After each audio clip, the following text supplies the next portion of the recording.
"Let us pray," Sister Margaret intoned, her voice carrying across the packed sanctuary of St. Catherine's Church in downtown Boston. The Sunday morning Mass was in its final moments, and the congregation of nearly 300 faithful had settled into the familiar rhythm of worship that had sustained this community for over a century. The shrill ring of a cell phone shattered the sacred silence like a gunshot. Sister Margaret paused mid-prayer, her hands frozen over the altar as heads turned throughout the church. In her 42 years of religious life, she had never heard a phone ring during Mass.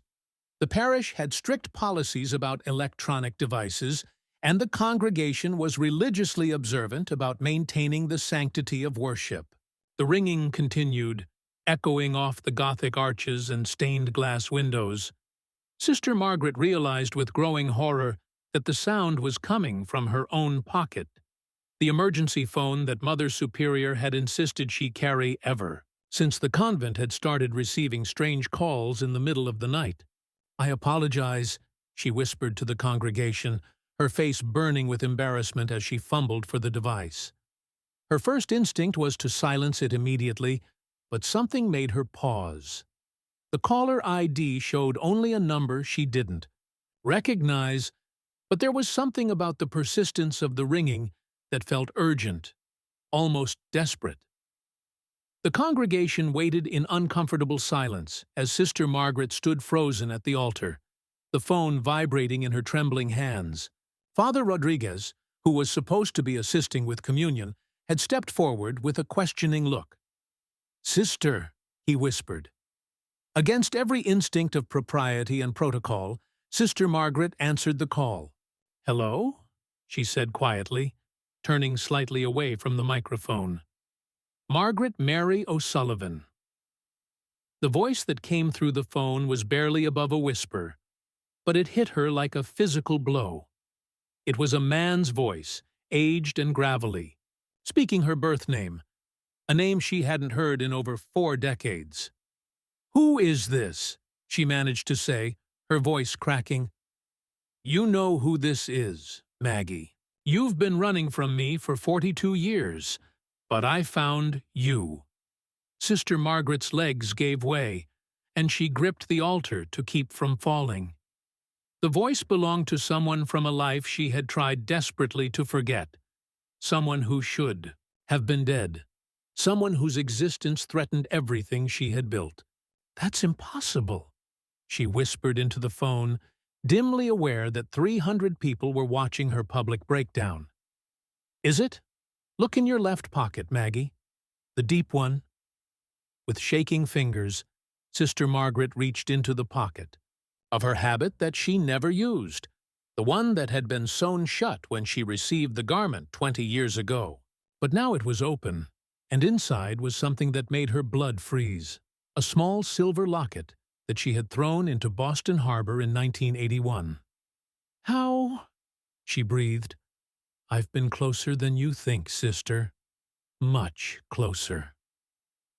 Sister Margaret's mind raced back to that terrible night in 1981, when she was still Margaret Mary O'Sullivan, a 28-year-old social worker living in South Boston.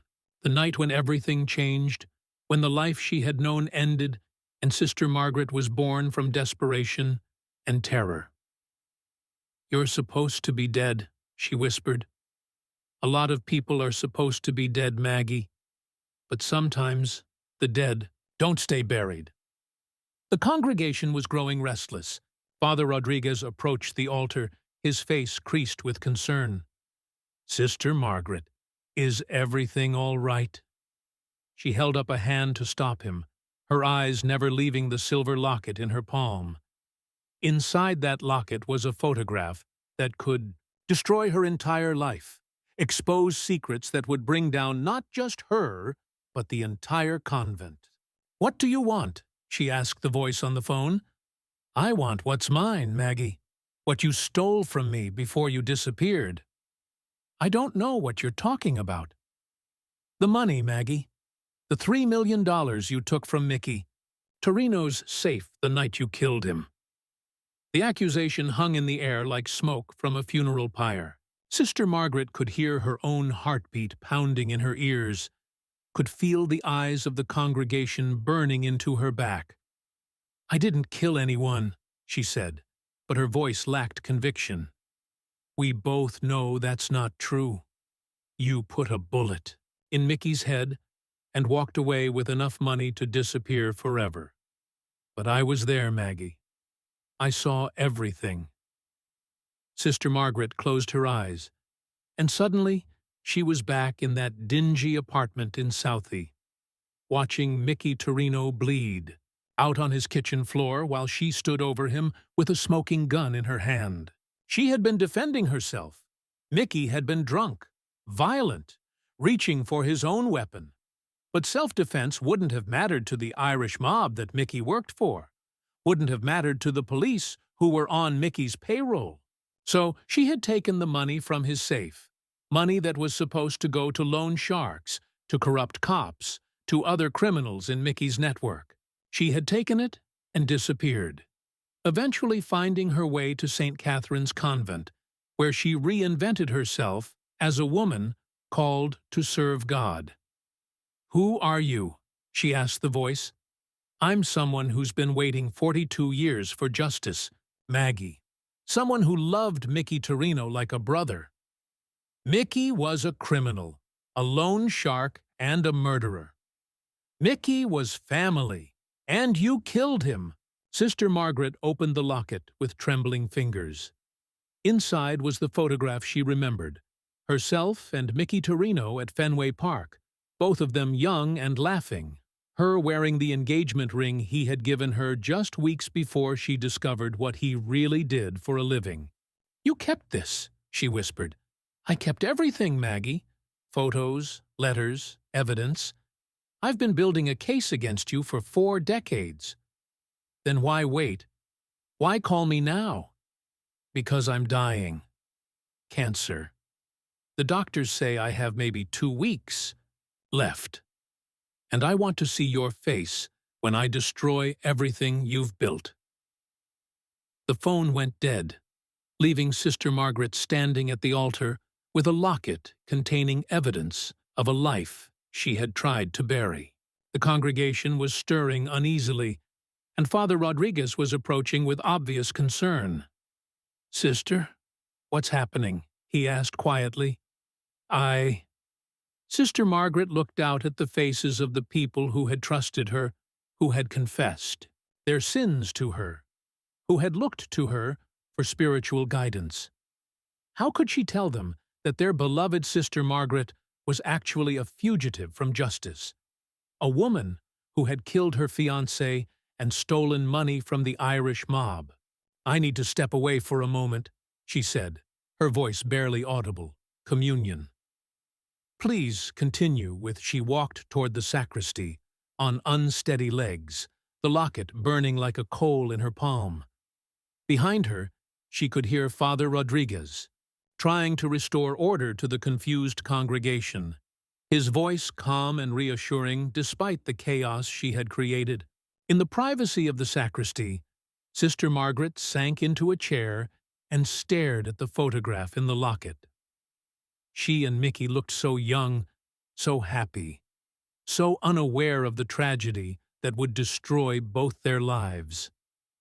She had loved him once, before. She learned about the violence, the extortion, the way he hurt people who couldn't pay their debts. The night she killed him, Mickey had been drunk and angry about money that had gone missing from one of his operations. He had accused her of being an informant, of working with the FBI to bring down his operation. When she tried to leave, to end their relationship, and walk away from his world, he had pulled a gun and threatened to kill her rather than let her go. The struggle that followed had lasted only seconds. The gun had gone off, and Mickey Torino was dead on his kitchen floor. In her panic, she had opened his safe and taken everything inside. Nearly $3 million in cash that represented years of illegal profits. She had intended to turn the money over to the police, to confess what had happened and face The consequences. But when she tried to contact the authorities, she discovered that half the Boston Police Department was on Mickey's payroll. The FBI agents she approached seemed more interested in the missing money than in her story of self-defense. So she had run, changed her name, changed her appearance, eventually finding sanctuary in the Catholic Church, where she could reinvent herself as someone dedicated to serving others rather than someone who had taken a life. The $3 million had been donated anonymously to various charities over the years: children's hospitals, homeless shelters, programs for battered women. She had kept none of it for herself, using it instead to try to atone for the violence that had brought it into her possession. But apparently, someone had been watching. Someone who knew the truth about Mickey Torino's death and Sister Margaret's real identity. A soft knock on the sacristy door interrupted her thoughts. Superior Catherine, her voice filled with concern. Upsetting phone call during Mass. Sister Margaret. It was Mother. Father Rodriguez said you received an "Come in, Mother, Sister," Margaret said, slipping the locket back into her pocket. Mother Superior Catherine was a woman in her 70s who had run St. Catherine's Convent with wisdom and compassion for over 30 years.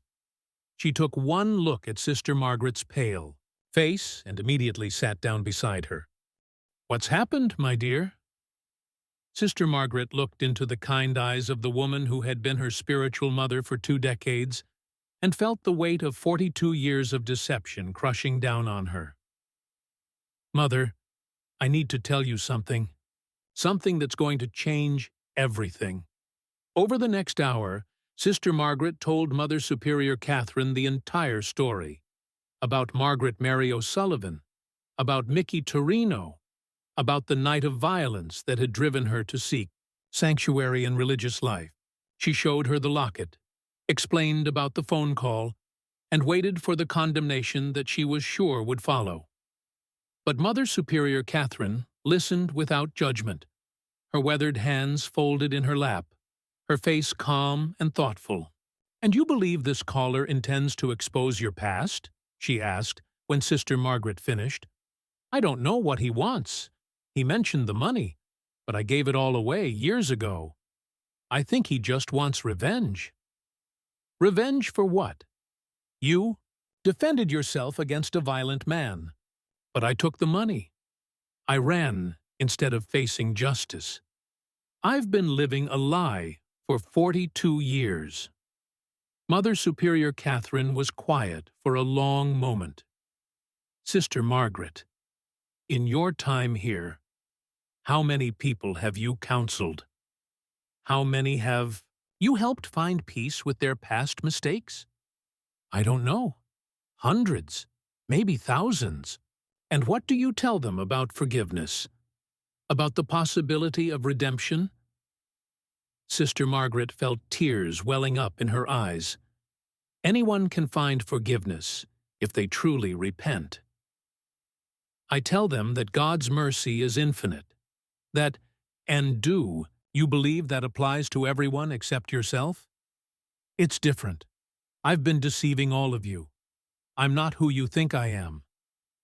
"You're exactly who I think you are," Mother Superior Catherine said firmly. "You're a woman who made a terrible mistake, who was forced into an impossible situation, and who has spent 4 decades serving others to atone for her past. The woman you were before you came here, that's not who you are now. But if this person exposes the truth, then we'll face it together, as a community." A second knock on the door interrupted them. Father Rodriguez peered in, his face grave.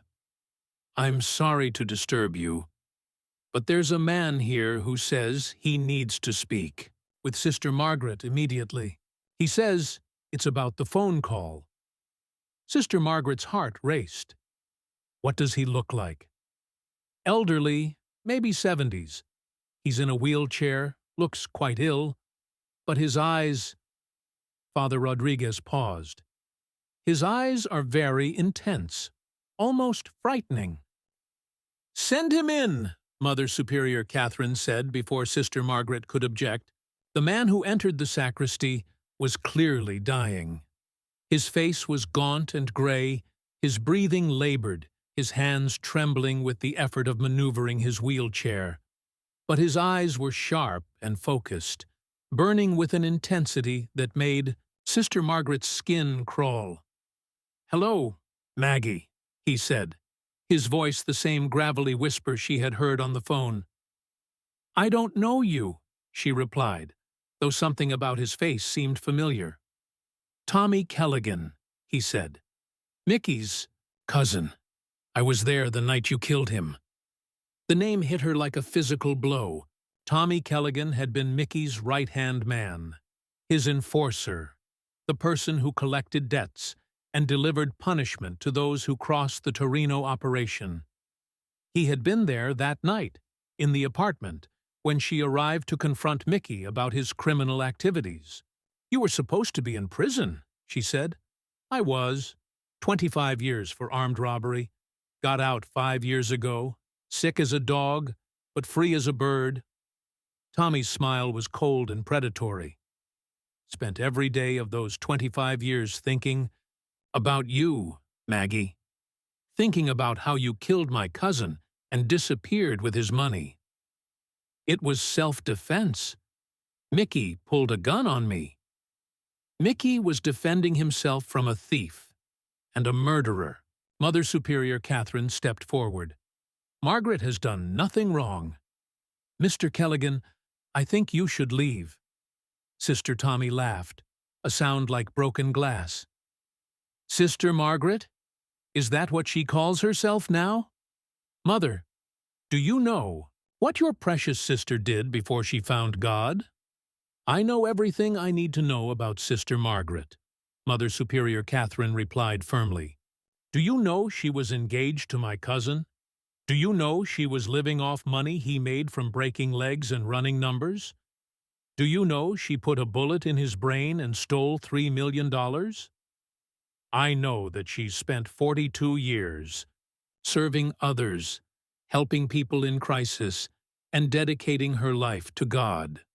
Mother Superior Catherine said, "Whatever happened before she came here, that's between her and God."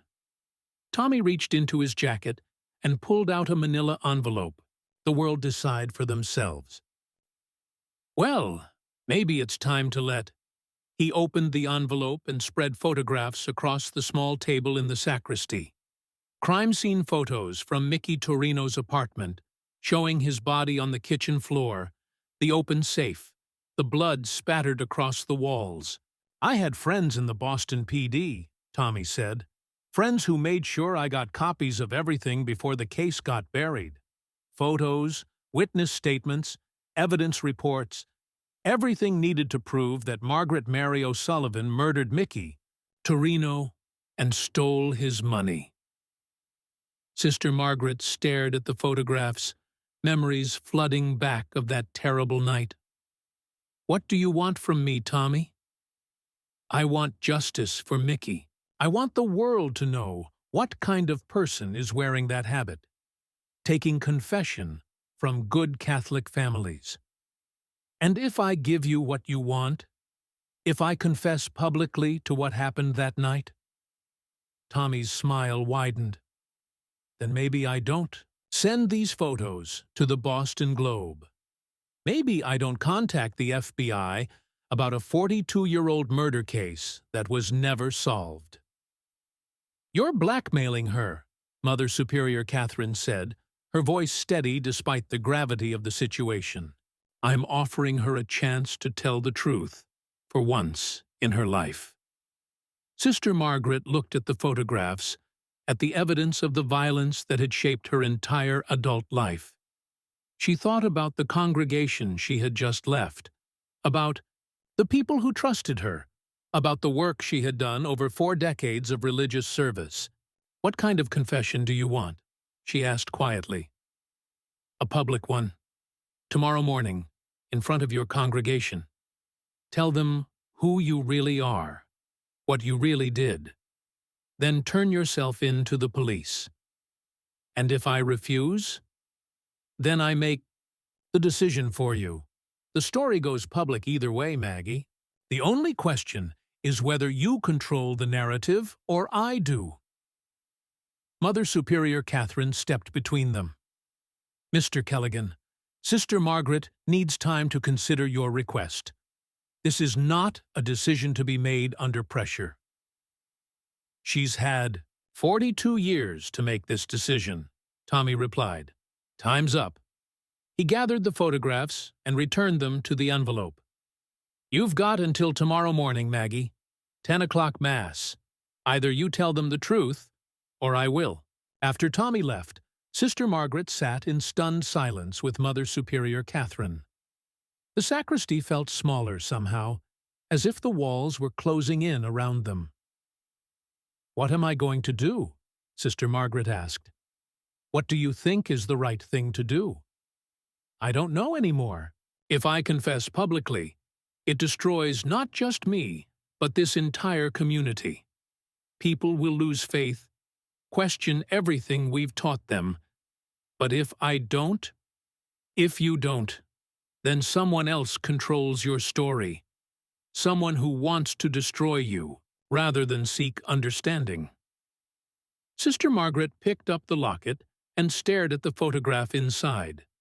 She and Mickey Torino, young and in love, unaware of the tragedy that would define both their lives. I loved him once, she said quietly. Before I knew what he really was, I thought we were going to have a normal life together. Get married, have children, grow old together. What changed? I found out about the violence, the people he hurt, the families he destroyed with his loan sharking. I tried to get him to leave that life, to start over somewhere else. But Mickey said the life had chosen him, not the other way around. And the night he died? Sister Margaret closed her eyes, reliving those final moments. He was drunk, angry about some money that had gone missing from one of his operations. He thought I had stolen it, or that I was working with the FBI. When I tried to leave, he pulled a gun and said he'd rather see me dead than see me betray him. So you defended yourself. I struggled with him for the gun. It went off. Mickey died, and I panicked. I took the money from his safe because I thought it might help me disappear, help me start over somewhere safe. And you've spent 42 years trying to atone for that night. I've tried. But maybe Tommy's right.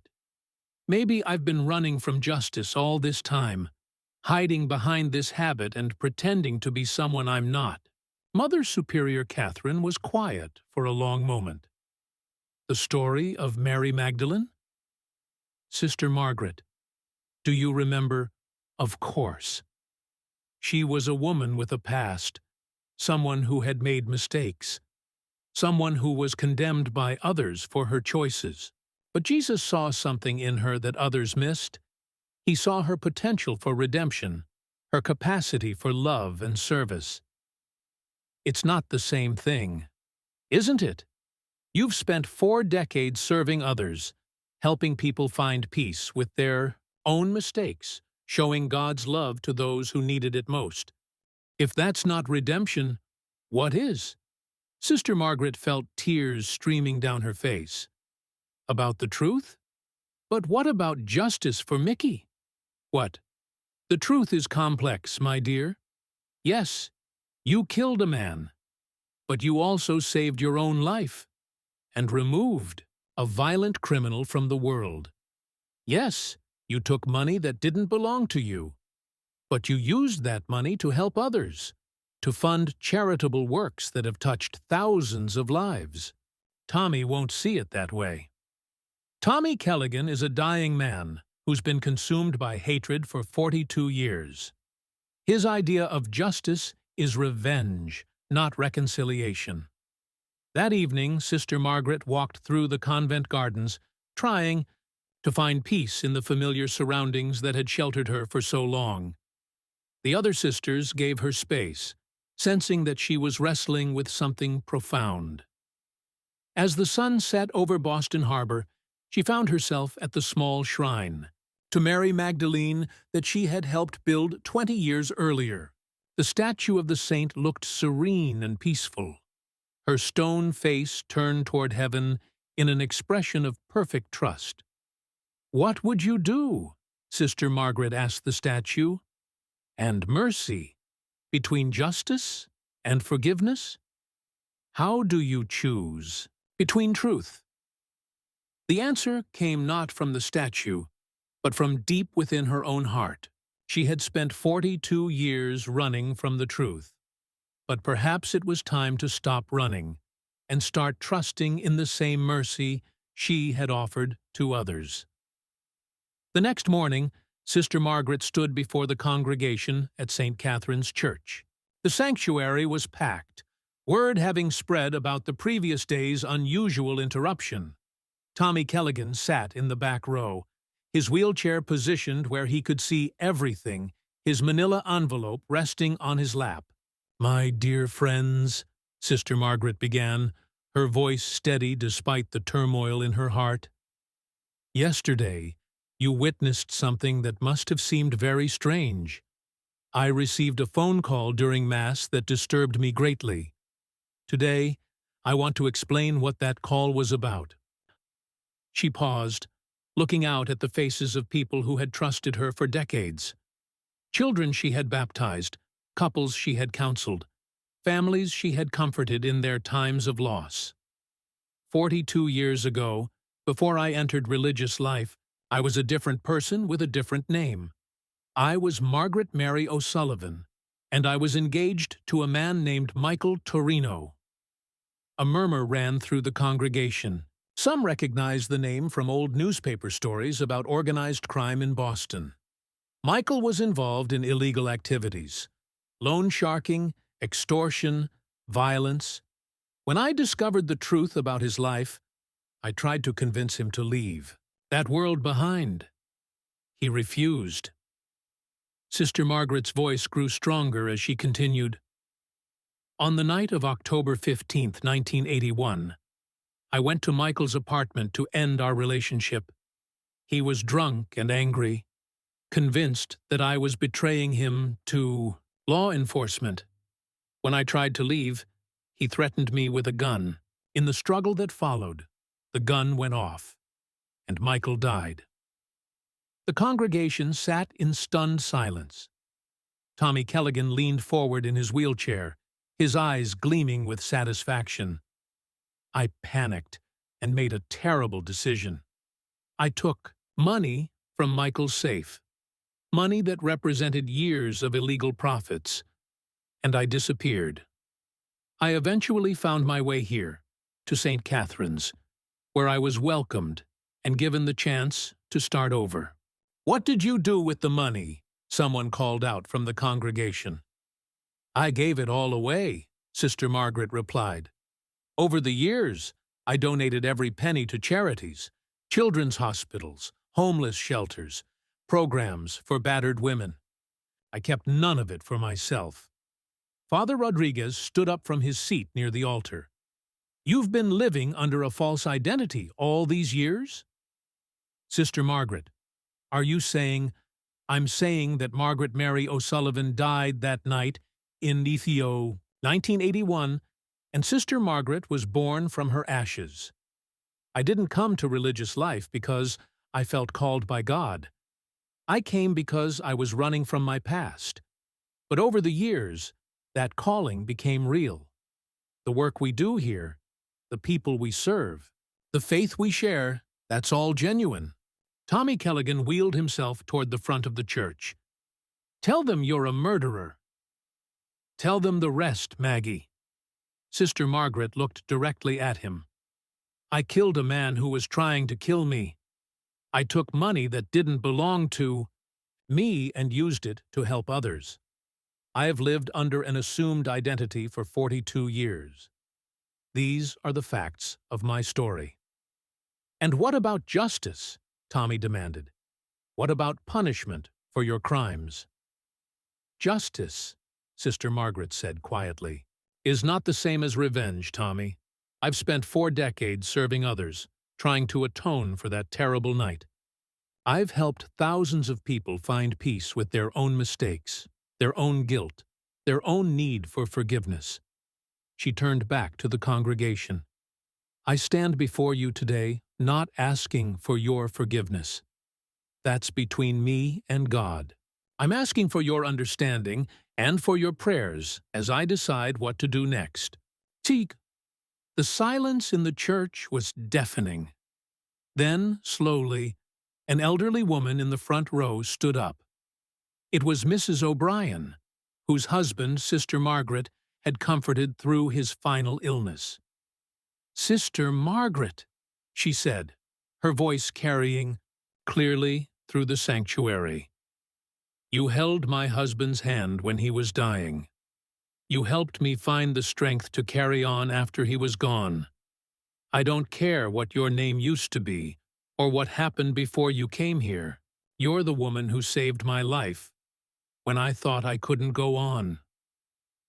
One by one, other members of the congregation began to stand. People Sister Margaret had counseled through divorce, addiction, loss, families she had helped through crisis, young people she had guided through difficult times. Within minutes, the entire congregation was on their feet except for Tommy Kelligan, who sat alone in his wheelchair, his face twisted with rage and disbelief. You don't understand, he shouted. She's a criminal. She killed my cousin. Your cousin was a criminal too, Mrs. O'Brien replied firmly, has told us he tried to kill her first. And from what Sister Margaret, Father Rodriguez approached the altar. Sister Margaret, what would you like to do now? She looked out at the standing congregation, at the faces filled not with condemnation, but with love and support. Then she looked at Tommy Kelligan, seeing not an enemy, but a broken old man consumed by decades of hatred. I'd like to celebrate Mass, she said, and tell them everything I've told you. And then I'd like to visit the Boston Police Department. Tommy Kelligan stared at her in shock. You're going to confess? I'm going to tell the truth. All of it. What Michael did, what I did, and what I've done since. Then I'll let the legal system decide what justice looks like. You think that's going to fix everything? You think that's going to bring Mickey back? Sister Margaret walked down from the altar and knelt beside Tommy's wheelchair. No, Tommy, nothing can bring Mickey back, but maybe telling the truth can finally set us both free from the hatred that's been poisoning our lives for 42 years. She reached into her pocket and pulled out the silver locket. This belongs to you now. Mickey gave it to me when he proposed, and I should have returned it to his family long ago. Tommy took the locket with trembling fingers, his eyes filling with tears for the first time since he'd entered the church. He really loved you, you know, he whispered, and angry. He really loved you.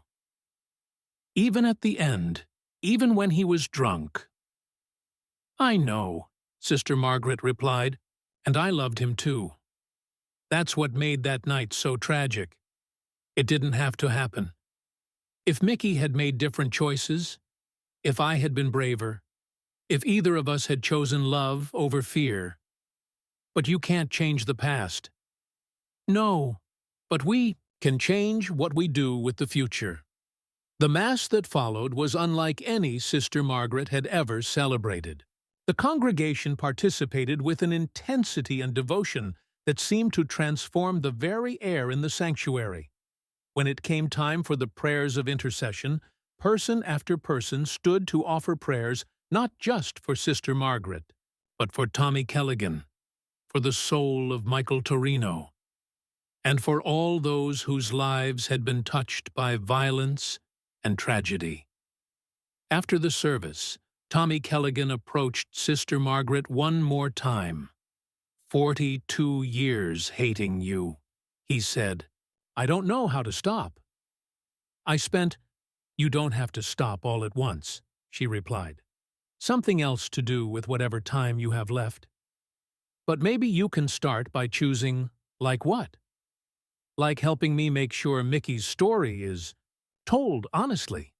Not just the criminal part, but the whole person he was.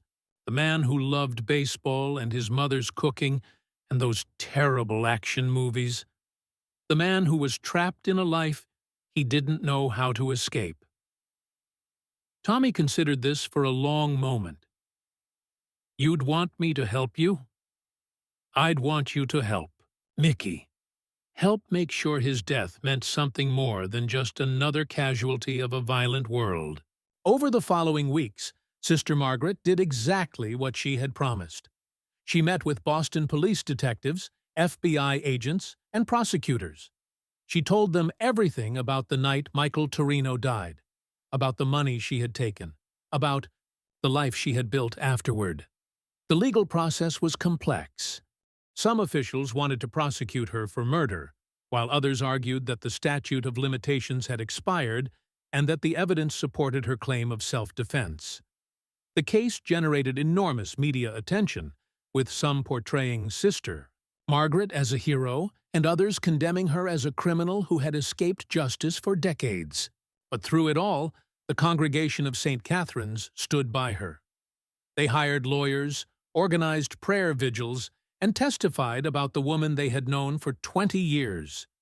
Even when she was briefly arrested and held pending trial, they never wavered in their support. Tommy Kelligan, in a twist that surprised everyone, became one of her most vocal defenders. In interviews with reporters, he spoke about his cousin's involvement in organized crime, about the violence that had defined both their lives, and about his belief that Sister Margaret had been defending herself that terrible night. Mickey was my family, and I loved him, he told a Boston Globe reporter. But he was also a dangerous man who had hurt a lot of people. What happened that night was a tragedy, but it wasn't murder. It was two people trapped in a situation that should never have existed. In the end, the grand jury declined to indict Sister Margaret for murder, accepting the evidence that she had acted in self-defense. She pled guilty to a reduced charge of concealing a death and was sentenced to time served and community service. Community service she had already been performing for 4 decades. The money she had taken from Michael Torino's safe became the subject of civil litigation, but when it was revealed that she had donated all of it to charity, the courts ruled that she owed no restitution. Sister Margaret returned to her work at St. Catherine's, though her role had fundamentally changed. She was no longer just a parish nun. She had become a symbol of redemption, of the possibility that people could overcome their worst mistakes and build something beautiful from the ashes of tragedy. Tommy Kelligan spent his final months working with Sister Margaret on a project they called Mickey's Story, a program that helped young people in South Boston understand the real costs of criminal life. He died peacefully 6 months after their confrontation in the church, with Sister Margaret holding his hand and praying for both his soul and Mickey's. Years later, when people asked Sister Margaret how she had found the courage to tell the truth about her past, she would show them the silver locket that Tommy had returned to her before he died. Sometimes, she would say, the truth is the only thing that can set us free. Not just free from the lies we've been telling others, but free from the lies we've been telling ourselves. The phone call that had interrupted Mass that Sunday morning had indeed left her in shock, but not in the way she had expected. It had shocked her into finally understanding that redemption isn't about hiding from your past, but about integrating it into a life of service and love. Sister Margaret continued to serve at St. Catherine's for many more years, always wearing the silver locket as a reminder that truth, no matter how painful, is always preferable to the prison of deception. And in the church, where she had once stood paralyzed by fear, she found a congregation that understood the most fundamental truth of all, that we are all broken people in need of grace, and that grace is most powerful when it transforms our worst moments into our greatest gifts to others.